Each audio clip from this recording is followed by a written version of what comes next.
If you're someone that has been on the channel before, you definitely know that I use the DJI Mic Mini for my videos. In fact, you can see I'm using it right now. And I've been using it for the past 3 months on the channel, and in fact, about 3 months ago, I did do a review on the DJI Mic Mini, which did include obviously all the specs and some testings. But in this video, we are actually going to be covering some of the things I think you should definitely know before you decide to actually get this for yourself. Because in the past 3 months, I've noticed quite a few things about the DJI Mic Mini that I feel like you should definitely know as a user that might be wanting to get this for your own equipment or even for your own videos. So let's get straight to what you need to know. Now first, let's talk about the price tag, because something that I find very funny is when I originally got this, it was at a decent price. It was actually on special with Black Friday. But by the time recording, it is actually currently about $45. So I could have actually saved way more on this, but yeah, it's a lot more cheaper, and I mean, hey, rather get it at a more affordable price. I mean, it does give you good audio quality when it comes to recording videos. But now let's actually talk about some of the things I've noticed by using the receiver. Now, of course, the receiver that the DJI Mic Mini does have 5 different levels of decibels, or I'll just basically say audio control.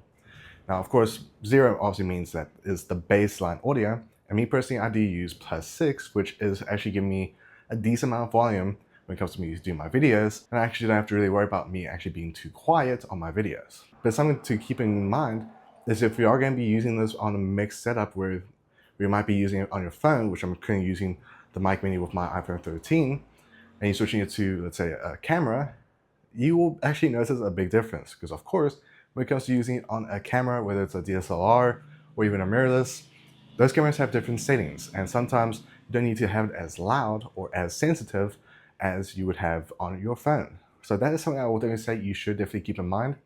Because if I had to record on the Canon EOS 600D using this current setup, it will be way too loud and there will be a lot of pops in the audio. Which is, yeah, it's something that I think you should definitely know. Now this actually should be on the default setting for the DJI Mic Mini, where it's not too loud and not too silent. This is basically supposed to be the middle ground.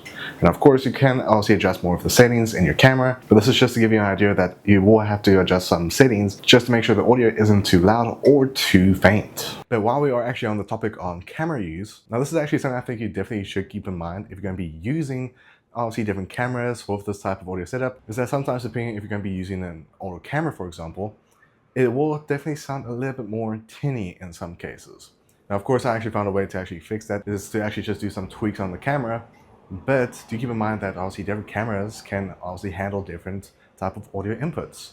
So if you are going to be obviously using this with, let's say, a Sony camera, I'll definitely say Sony cameras actually work really nicely with the DJI products. In fact, back when I actually did the review on the Sony FX30, the audio actually sounded really crisp on that video. And now we have connected my DJI mic to it, which will be coming in a later video. So I'll definitely say if you're going to be using this with Sony products, it definitely sounds good. And I'll definitely say maybe with Canon, maybe the newer cameras, it will definitely sound more clear in some way.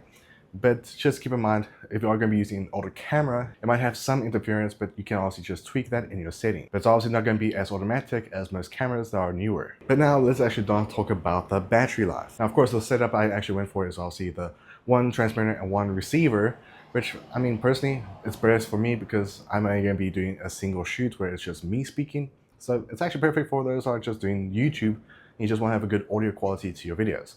But I mean, the setup I'm using is more than enough for me. But the battery life that I've noticed with me obviously using this without the charging case, which you do get if you do get the 2 transmitters and the 1 receiver, the battery life that I've noticed can last roughly to 2 to 3 hours depending on how long you're going to be shooting. Now, to say that the battery life is terrible is actually something I can't really say, because, well, the battery life does last me about 2 weeks before I actually have to charge it. And that does include that I do shoot about 3 to 4 times a week with long form videos and roughly about a few vertical videos using the microphone itself. So I'll definitely say the battery life can definitely last even more.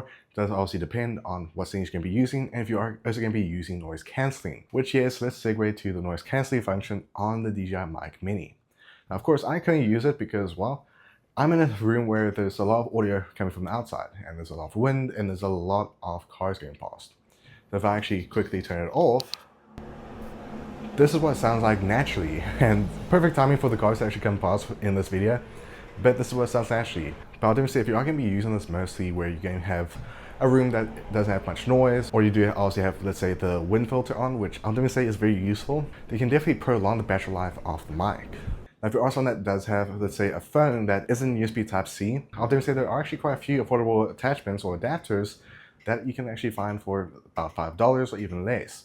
And I mean, with me using this with my iPhone 13, the iPhone 13 is still a Lightning port. It's not USB-C like newer phones.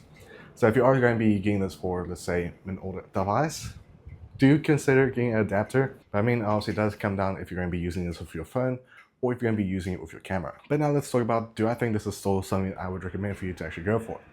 Now, in the world where we have so many new products coming from DJI, they actually haven't done anything just yet new with their mic line. So obviously the last lineup they actually released was the Mic 3, which I did review on the channel before, and it was actually more of a pro version of what we have right here, because obviously Mic Mini came out first before the Mic 3, and a lot of the aspects from this was actually transferred to obviously the Mic 3. But I'll definitely say if you are wanting to get this for doing YouTube, doing videos, or even using it for freelance work when it comes to obviously videography, I think this is definitely still going to be a good option to go for. And I mean, the fact that you are paying about $45 now, it's going to be definitely a good steal for you to go for. But also, do let me know in the comments below, do you think you'll pick up the DJI Mic Mini for yourself? Or would you actually recommend anything else on the market? Because let's be honest, there's a lot of microphones available on the market. So I hope you guys enjoyed. See you guys next one. Be safe as always. Have a good day onwards. Bye.